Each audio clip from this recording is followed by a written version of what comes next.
Katie एक बहुत छोटे टाउन से थी जिसमें सिर्फ 5,000 लोग थे, और 5,000 लोग होने का मतलब है कि वहाँ पे कोई भी न्यूज़ दबी नहीं रह सकती, ऐसे करके फैलती है। और ऐसा ही हुआ था। सो जो फर्स्ट पार्ट जब आया था तब डेट थी 1 तारीख, और ये जो पूरी स्टोरी है ये है 2 तारीख की। 2 तारीख को कैटी ने एक स्मॉल कॉन्फ्रेंस शेड्यूल करी थी। कैटी के टाउन में ऐसे कोई डेडिकेटेड कॉन्फ्रेंस तो कभी नहीं होती थी, बट कभी भी कुछ बड़ा सा कुछ भी ऐसे फेस्टिवल हो गया या कोई भी बड़ा इवेंट आता था जो कि ज़्यादा ऑफ्टन होता नहीं है, तो पूरा पूरा जो टाउन है वो एक कॉन्फ्रेंस करता था एट जेनिस मैक्रेथिस इन। जेनिस एक बहुत अमीर औरत जिसके पास एक बहुत आलीशान सा हॉल है जो कि एक होटल से कम नहीं है, और सिर्फ वही हॉल है जहाँ पे हम सब पूरा टाउन आके एक कॉन्फ्रेंस कर सकें। बहुत लोगों की उस हॉल में शादियाँ हुई है। इनफैक्ट कैटी और जो उसके हस्बैंड थे उनकी शादी भी उसी हॉल में हुई थी। तो वो एक परफेक्ट प्लेस थी जहाँ पे कॉन्फ्रेंस करी जा सके। अब सब लोग उस हॉल में आ चुके हैं। जैनिस ने कैटी की बहुत हेल्प करी थी पोडियम सेटअप करने में, सारे वर्कर्स से वो पूरा काम करवा रही थी, एंड फाइनली पूरा स्टेज बन चुका था एक कॉन्फ्रेंस वाला। अब हर कोई उस हॉल में खड़ा है और पोडियम पे खड़ी है कैटी। एक स्मॉल टाउन में रहने का सबसे बड़ा नुकसान ये है कि हर कोई आपको जानता है और आप हर किसी को जानते हो। So you can't hide, specially when you are a sheriff and someone is murdered. ऊपर से 2 लोग, जो कि सिचुएशन और ज़्यादा वर्स बना देता है, एंड उसके ऊपर से 2 यंग लोग जो कि पूरी सिचुएशन को कैटास्ट्रॉफिक बना देता है। अब हर कोई आ चुका है। कैटी पोडियम पे चढ़ती है और बोलने के लिए जो जैनिस होती है जिसका ये पूरा हॉल है वो माइक्रोफोन देती है कैटी को, और जो जैनिस होती है वो बस कैटी के बगल में आके खड़ी हो जाती है। जो उसके बाकी डेप्यूटीज़ है, जो जॉर्डन है, जो बाकी ऑफिसर्स है, वो पीछे खड़े हैं और जैनिस आगे खड़ी हो गई है। ये जो आदत थी वो कैटी को बिल्कुल पसंद नहीं थी जैनिस की। मतलब कैटी मानती है कि पूरा हॉल जैनिस का है, वो एक मदद कर रही है, बट हर चीज़ में आगे आके खड़े हो जाना। इनफैक्ट जब 2 लोगों की शादी भी होती थी तब भी सबसे आगे जैनिस खड़ी होती थी। ऐसा लगता है जैसे उसे बस सेंटर ऑफ अट्रैक्शन बनना है, बट ये कोई वक्त सेंटर ऑफ अट्रैक्शन बनने का नहीं था।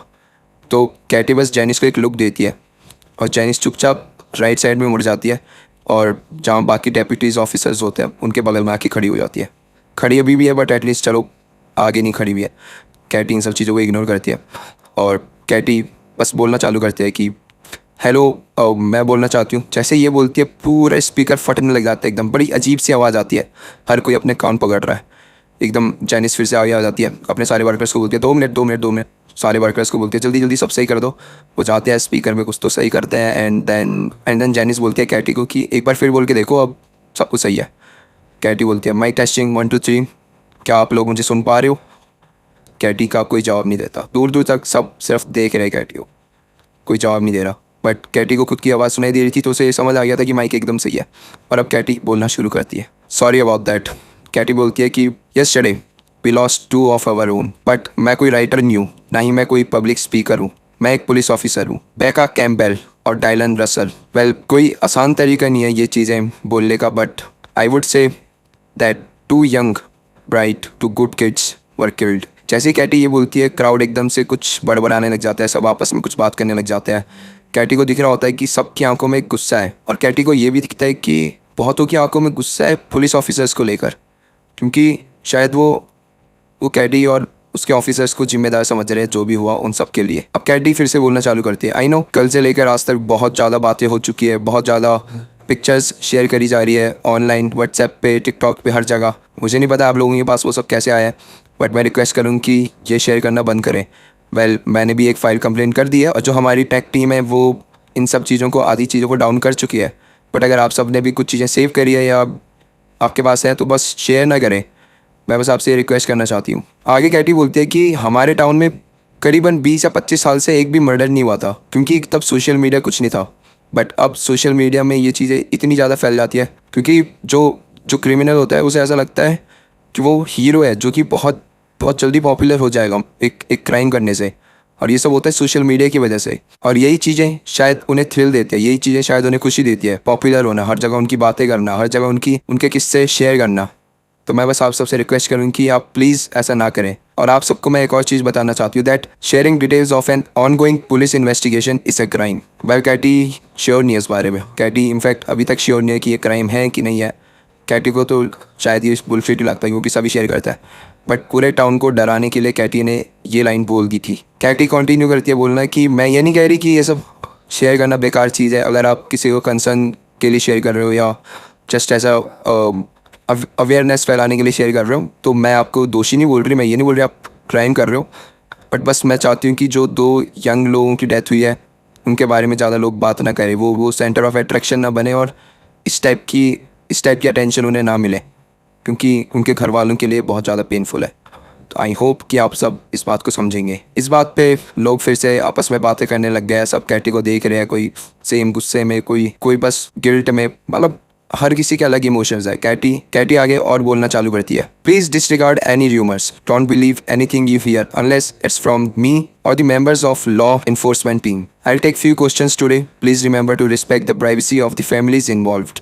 कैटी ने कुछ क्वेश्चंस के आंसर्स भी दिए थे, जैसे कि whether they were considering this as a homicide, जिस पे कैटी बोलती है कि यस, किस टाइम पर विक्टिम्स का मर्डर हुआ था, जिस पे कैटी बोलती है we are still waiting on word from the coroner probably in few hours. एक क्वेश्चन था कि विक्टिम्स की हत्या एग्जैक्टली कहाँ की गई थी, इस पे फिर से कैटी बोलती है same answer as before, coroner का ही हम वेट कर रहे हैं, वही हमें बताएंगे। लकीली कोई भी कैटी से हॉरर मूवीज के बारे में नहीं पूछता, कोई भी स्क्रीम के बारे में नहीं पूछता। कैटी को लग रहा था सिर्फ जो उसकी डॉटर है उसको ही इस बारे में पता है, सिर्फ वही ये चीज़ सुलझा पाई है। और कैटी की डॉटर बिल्कुल ऐसी ही है कि वो बाकियों से जाके शेयर करे, उसको भी बड़े होकर कॉप बनना है, तो उसको एग्जैक्टली पता है कि प्राइवेसी कितनी ज़्यादा ज़रूरी होती है, कितने ज़्यादा ज़रूरी होती है आपको बातें नहीं बताना ये सब।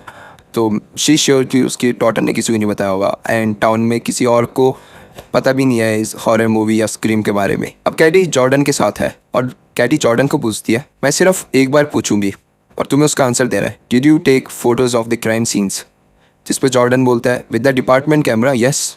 आप ही ने तो बोला था कि फ़ोटोज़ लेना, नहीं डिपार्टमेंट कैमरा वाला नहीं, अपने फ़ोन के कैमरे से तुमने कोई फ़ोटोज़ ली थी।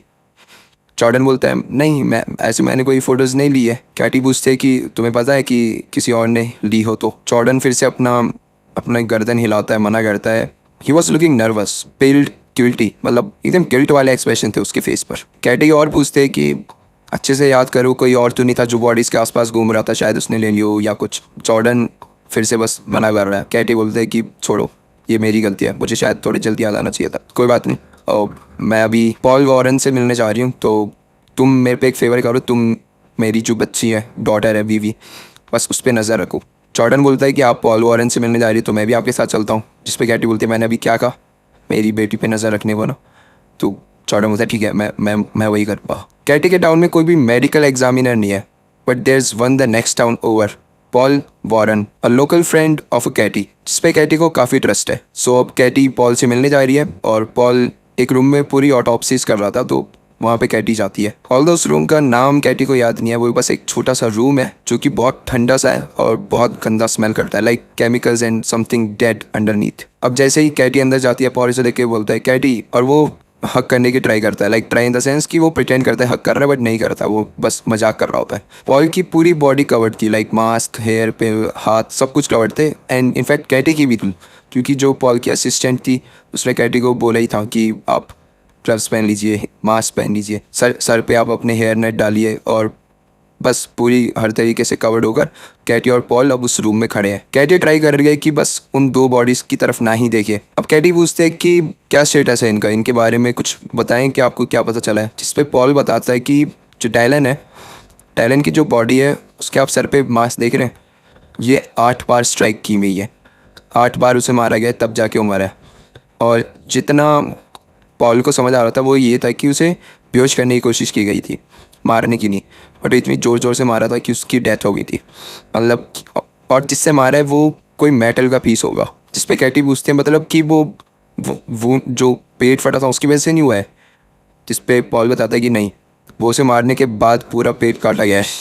और पता नहीं क्यों इतना ज़्यादा एफर्ट्स क्यों किए कि अगर सिर्फ मार दिया तो ही चल पड़ता, लेकिन मारने के बाद पूरा पेट काटना, उसके बाद वो पूरी चीज़ें बाहर आना, ये सब क्योंकि अब पॉल को भी नहीं समझ आ रहा। और वो जो स्टोमक पे पूरे वो काटा गया था उस चीज़ के लिए 16 बार काटा गया था, मतलब छोटा छोटा करके काटा गया था, जैसे कि वो एक परफेक्ट शेप देना चाह रहा हो, एक कोई भी गलती नहीं करना चाह रहा था वो जिस तरीके से उसने काटा था।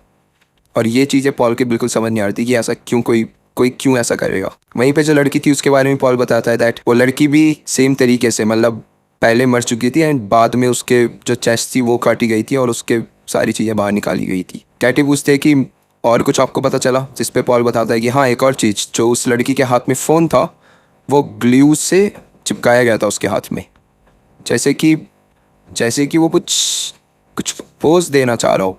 पूरा काट दिया, पूरा उसे उसी टाइप से टांगे और उसके हाथ में ये सब क्यों ही कोई करेगा, कुछ समझ नहीं आ रहा। वहीं पे कैटी को सब कुछ धीरे धीरे समझ आ रहा था। पॉल बोलता है कि ऐसा लग रहा था कि उसने स्टेज करा है, ही स्टेज्ड हर।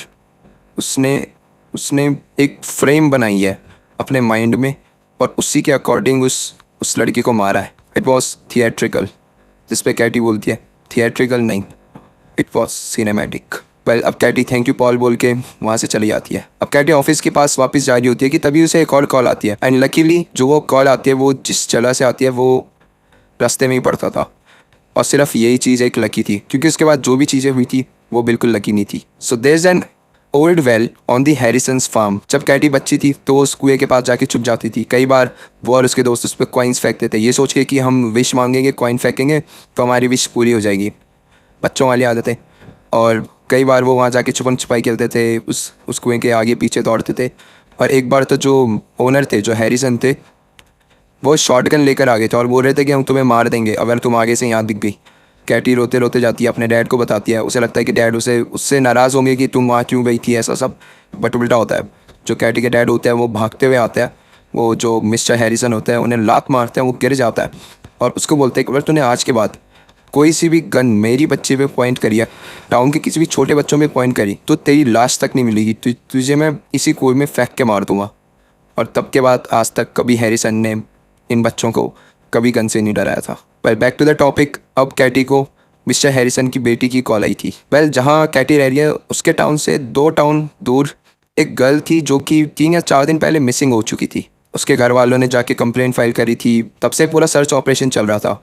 हर जगह ये बोल दिया गया था कि अपने कमरे में देख लिया जाए, कहीं पे भी अगर गड्ढा दिख रहा है बहुत बड़ा सा वहाँ पे एक बार देख लिया जाए, अपने फ्रिज, अपने वॉशिंग मशीन में चेक कर लिया जाए, कुछ भी हो सकता है, कहीं पे भी उसकी बॉडी मिल सकती है। और अगर आपके पास कुआं है, वेल है, तो आप एक बार उसमें भी देख लें। अब हैरिसन्स की जो डॉटर होती है वो ऐसे ही नॉर्मली अपना काम कर रही होती है। वो खिड़की से कुएं के पास देखती है तो उसे कुछ अजीब लगता है क्योंकि जो कुआं था वो एक्चुअली वुड से ढक दिया गया था।